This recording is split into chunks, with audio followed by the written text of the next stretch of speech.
Hey guys, first of all, I want to say welcome back and thank you for all the support that you guys have been giving me uh, to the channel and all my other platforms. This has been quite the experience creating these videos and informing you guys. And I just want to take a minute to say I appreciate you even interacting with my content. I hope to stay consistent and continue to pump out these videos because I really feel like I'm starting to get into my groove of things, and I just want to continue to grow my channels, and so we can really have a chance to start a conversation and grow together. And the fact that you guys even interact with my channel or my videos for just a second is crazy, because there's so many things that you guys could be watching on the internet, and you choosing the second to interact with me is just a very great thank you and appreciation from you. So thank you, and I hope to continue this. Um, Today's topic I wasn't planning on talking about, but seeing how it's in the news right now, I guess it would make sense to just create a little short video on this. I'm not gonna talk too much on it. A couple hours ago, earlier today, the Pope Francis died today at the age of 88. Pope Francis was the Pope for 12 years. And I was trying to figure out why I wanted to create this video. I'm not Catholic and I'm not as religious as everybody else, but I figured I'd talk a little bit about Mr. Francis himself, I guess. Uh, the Pope was very much different from others in terms of his views, right? So he would be considered very liberal, very progressive in terms of social issues and causes, and made some changes within the Catholic Church, right? But while he has made progressions, things aren't perfect. Things aren't as perfect as they probably could be, or more things probably could be done more. Just to give you a little couple examples. And I figured with it going on, I recognize and acknowledge the things that he did talk about, and realizing that obviously there could be still more work to be done, right? So as you know, I'm going to probably be reading from my trusty journal. And you guys already know by this point in time, this is how I remember things, because I can't remember nothing. So bear with me here. So I'll start by talking about one of the things he did exclusively for the LGBTQ plus community. Obviously, church, LGBTQ, homosexuality don't exactly mix when it comes to church, right? It's usually immoral, it's wrong, you're gonna burn in hell, right? You hear things like that. But Mr. Pope Francis actually spoke out for the LGBT community, right? Usually he has this famous quote, but I'm gonna read the whole quote, right? Right now. If a person is gay and seeks God and has God's will, who am I to judge, right? That's usually the famous line people call, who am I to judge? Sparking a better relationship with the community and the Catholic Church. However, unfortunately, homosexuality is still considered a sin under the Catholic doctrine. He's also been caught using gay slurs before. He used an Italian word that translates to the gay slur, the F word. I'm not gonna say it. You can just look it up for yourself. You should know what I'm saying, the F word. And one behind a closed door with, what was it? It's with Roman priests. He used the word. Was using slurs. And in that same meeting, he was strongly against the admission of possible gay priests. Now, he's also have created a space now for women to be involved in positions of the Roman Church, right? So Pope Francis has nominated Sister Simona Brambilla to lead a major Vatican office. This department she took oversees the world's Catholic religious orders. Now, even before this, maybe before his passing and stuff, the Pope Francis, he wanted to give more top level positions to the Holy See, which is the governing body of the Catholic Church. And it's basically the Vatican City, that little area right there, the main governor. He wanted to put more women in the top spot, because while he has given more women positions of power, they're not technically in the top spot. He also was planning to put 2 women into the committee that helps elect bishops, right? And so far, it was supposed to be announced. Not entirely sure if it happened or not, but yeah.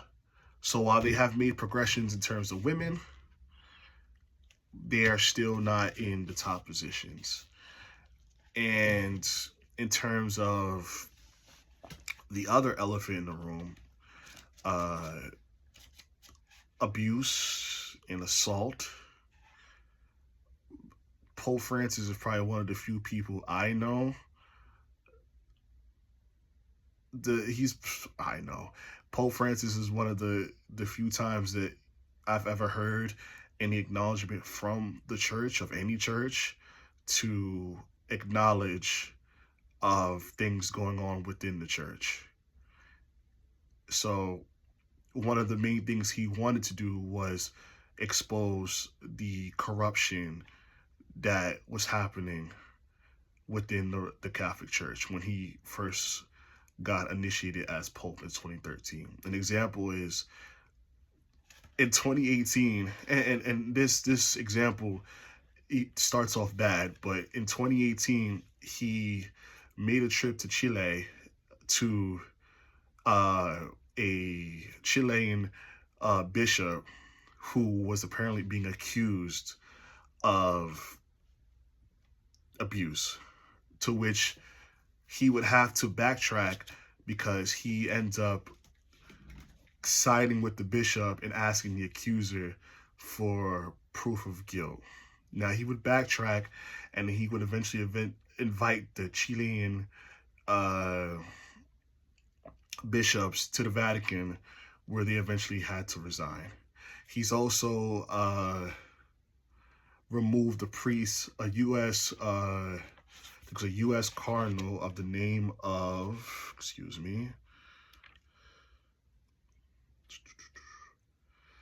Theodore McCarrick, and removed his status as priest. He's also implemented stronger policies to open Vatican archives and report suspicious activities of attempts to cover up any type of, suspicious activities in the church, right? However, a lot of people feel like even though he implemented these things, that still not enough was actually being done, right? Because at the end of the day, no one oversees the church, right? No one oversees the Catholic Church. They are the ones with the oversight with everything going on. They're the ones doing the investigation.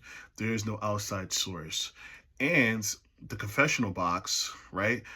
They tell people to report and everything like that and all this other stuff. But the confessional box is still a confessional and will not be used. That's still a secret. So even then, there's still things that that cannot be exposed.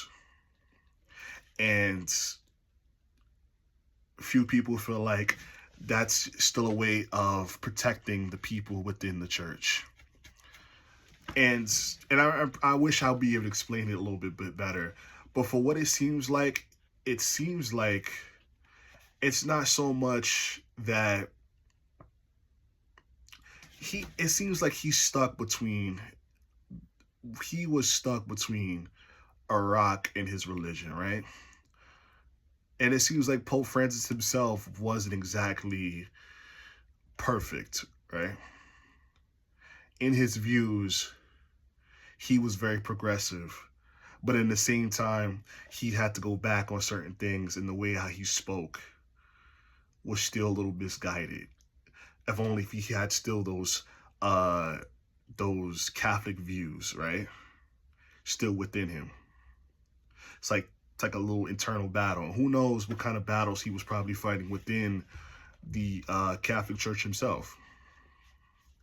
The thing is, even with all the things, and he has many other social causes that uh, he has championed for. Even in his final days, he didn't like how Donald Trump has been treating the migrants. He went against how the treatment of the people in Gaza. So I'm not saying he was bad, but at the same time, it seems like there's still like conflicts in between himself and his views, as well as the Catholic Church.